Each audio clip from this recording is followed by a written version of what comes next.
Delegaciones de más de 30 países se reúnen entonces mañana en Buenos Aires en el marco de la cumbre de la Comunidad de Estados Latinoamericanos y Caribeños para conocer más y para analizar este encuentro y todo lo que lo vincula en las horas previas. Estamos en contacto con Mariano Causino, que es ex embajador argentino en Israel y Costa Rica, especialistas en temas internacionales. Causino, gracias por estos minutos. Antes de entrar en la cumbre y todo lo que se desarrollará mañana, quiero comenzar preguntándole por lo que pasó recién, que es la confirmación de que Maduro no estará en Buenos Aires. Bueno, buenas tardes, muchas gracias. La noticia que se conoció en las últimas horas efectivamente es una gran noticia para la democracia argentina y yo diría un triunfo para los países democráticos de las Américas, para los países que creen en el vivir en libertad, en democracia y respetando los derechos humanos conforme a los instrumentos que nos nuclean en torno a la Carta de la Organización de Estados Americanos, la Carta Democrática y el Pacto de San José de Costa Rica de Derechos Humanos. Creo que es un triunfo muy importante de las fuerzas de la democracia, de haber impedido que este criminal, este tirano, como es Nicolás Maduro, haya venido a la capital de un país democrático, cuando está perseguido por la justicia, incluso tiene una orden de captura de los Estados Unidos por crímenes muy graves. Pero desgraciadamente sí ha llegado a la Argentina el dictador cubano Miguel Díaz-Canel, quien ha sido recibido con honores por el gobierno argentino, lo cual ha sido verdaderamente repugnante, ¿verdad? Alberto Fernández había cursado invitación a Díaz-Canel, a Maduro, también a Ortega. ¿No era mejor que estuviera y exponerlo a la presión regional con declaraciones de algunos presidentes sobre las violaciones a los derechos humanos, sobre la situación interna? Porque Maduro queda en Venezuela, no va a cambiar nada. Bueno, pero esta decisión que él ha tenido que tomar implica un reconocimiento de que verdaderamente debe haber sentido la presión muy fuerte de las fuerzas democráticas y en ese sentido es un gran avance y un triunfo. Ahora, por supuesto, si él hubiese hubiera estado en Buenos Aires en presencia del resto de los presidentes, seguramente algún líder democrático de la región le hubiera dicho algo. Ciertamente no creo que lo hubiera hecho el presidente de mi país, porque desgraciadamente la Argentina, desde los últimos 3 años, desde que Alberto Fernández ha asumido la presidencia, se transformó en una herramienta diplomática al servicio de estos dictadores. Claro, porque en la cumbre anterior, Lacalle Pou le planteó sus discrepancias, en otro ámbito claramente, pero planteó sus discrepancias, habló de violaciones a los derechos humanos y eso también reedita el debate internacional, que por momentos parece apagarse un poco.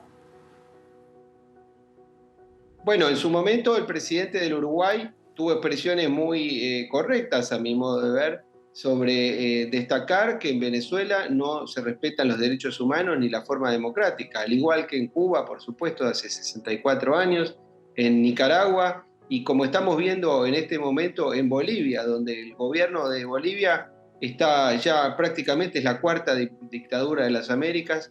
Como ustedes habrán visto, ha detenido ya a varios opositores. El último, el líder, el gobernador de Santa Cruz, el principal líder de opositor de Bolivia, y tiene exilios forzados de gran parte de la oposición en ese país, además de controlar completamente el Poder Judicial, tener detenido a un expresidente y estar haciendo una intromisión permanente en otros países. Como ustedes podrán estar recogiendo los datos de lo que está sucediendo en el Perú, donde hay una intromisión externa para voltear al gobierno democrático de la nueva presidenta que sustituyó al expresidente golpista Pedro Castillo, con esa pretensión de generar un cambio de gobierno y luego un cambio constitucional para provocar un cambio de régimen al estilo castrochavista, como ya han hecho en otros países donde han dado inicio a dictaduras, muchas de ellas interminables, como la venezolana o la cubana o la nicaragüense. Causino, como experto en asuntos internacionales y también por la experiencia que le da haber encabezado delegaciones diplomáticas en distintos países, ¿se puede conectar el que Maduro no haya ido a la asunción de Lula, pese a que días antes se lo había vuelto a autorizar para ingresar a Brasil, con esta decisión de no venir a Argentina? ¿Qué es lo que hay detrás? ¿Es el temor a ser capturado, a ser detenido, a las manifestaciones? Bueno, primero le agradezco el término experto, pero es un poco de lo excesivo. Yo no soy experto, trato de analizar lo que sucede. Pero en cualquier caso, mire, el presidente dictador de Venezuela, Nicolás Maduro, no asistió a la jura del presidente del Brasil el pasado 1 de enero y ahora no pudo viajar a la Argentina. Lo cierto es que estos jefes de Estado, de gobiernos dictatoriales como el de Maduro, como el de Venezuela, tienen limitado su circulación por el mundo porque tienen pedidos de captura de diversas potencias. Usted sabe que tanto Ortega como Maduro, como los jerarcas cubanos, tienen dificultades para viajar a países democráticos porque precisamente tienen esas restricciones y que solamente lo hacen en países que le dan cobijo y le dan santuario a ese tipo de gobernantes, como son algunas otras potencias. Pero bueno, si no ha venido a la Argentina es porque habrá entendido que la justicia argentina tiene un grado de independencia, por suerte, que todavía existe y que podía correr riesgo. Yo sinceramente creo que la posibilidad de que fuera detenido era muy difícil y muy complicada por una serie de razones que sería largo explicar en una entrevista televisiva, pero lo cierto es que políticamente esto ha sido un gran triunfo por supuesto, de las fuerzas democráticas de la Argentina, de la oposición de la Argentina. Usted sabe que la presidenta del principal partido de la oposición, Patricia Bullrich, se puso al frente de esta iniciativa, de buscar impedir que Nicolás Maduro pudiera llegar a Argentina, y creo que esto ha sido un triunfo muy importante, un día histórico para la democracia argentina, y le insisto, por la proyección que eso tiene en todos nuestros países, con los que compartimos los valores de la democracia y la promoción de los derechos humanos. Y que no podemos permitir esta exportación permanente de la violencia y de las dictaduras a través de un modelo castrochavista que se promueve desde Cuba, desde Venezuela, desde Nicaragua. ¿Qué hay que esperar entonces para mañana, para la cumbre de la CELAC? ¿Es un organismo que genera expectativas, no genera, tiene proyección, no la tiene?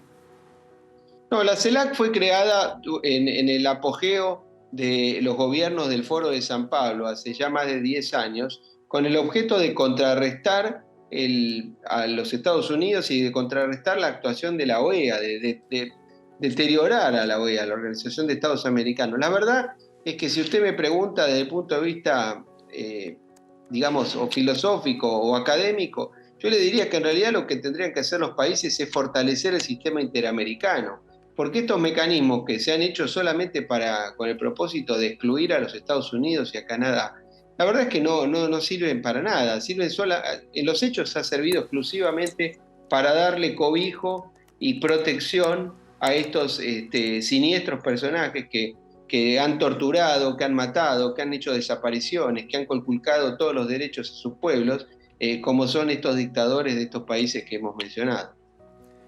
O sea que no hay que esperar demasiado, así lo entiende usted. Yo creo que el gobierno argentino va a intentar presentar la reunión de la CELAC como un foro bajo la invocación de una supuesta prédica latinoamericanista, pero que en realidad lo único que hace es esconder el propósito de favorecer situaciones personales, de acusar incluso a la actuación del Poder Judicial, como han hecho esta mañana en Ginebra, en el Comité de Derechos Humanos de Naciones Unidas en Ginebra, donde la delegación argentina hizo una cosa absurda, que fue autodenunciar a la Argentina, diciendo que en la Argentina el Poder Judicial persigue a la vicepresidenta de la Argentina, que está acusada de un sinnúmero de hechos de corrupción, muchos de ellos probados incluso, y ellos sostienen que eso es como consecuencia de una persecución, y han llevado nada más ni nada menos que a presentar una denuncia contra un poder del Estado argentino, lo cual creo que no debe tener ningún precedente y es un absurdo jurídico desde el punto de vista del derecho internacional, pero es un hecho político muy grave porque daña enormemente la reputación de la Argentina. Mariano Causino, ex embajador argentino en Israel y Costa Rica, especialista en temas internacionales. Gracias por estos minutos con Niños. Buenas tardes. Gracias a ustedes. Un abrazo hasta siempre. Que pase muy bien. Gracias. Buenas tardes.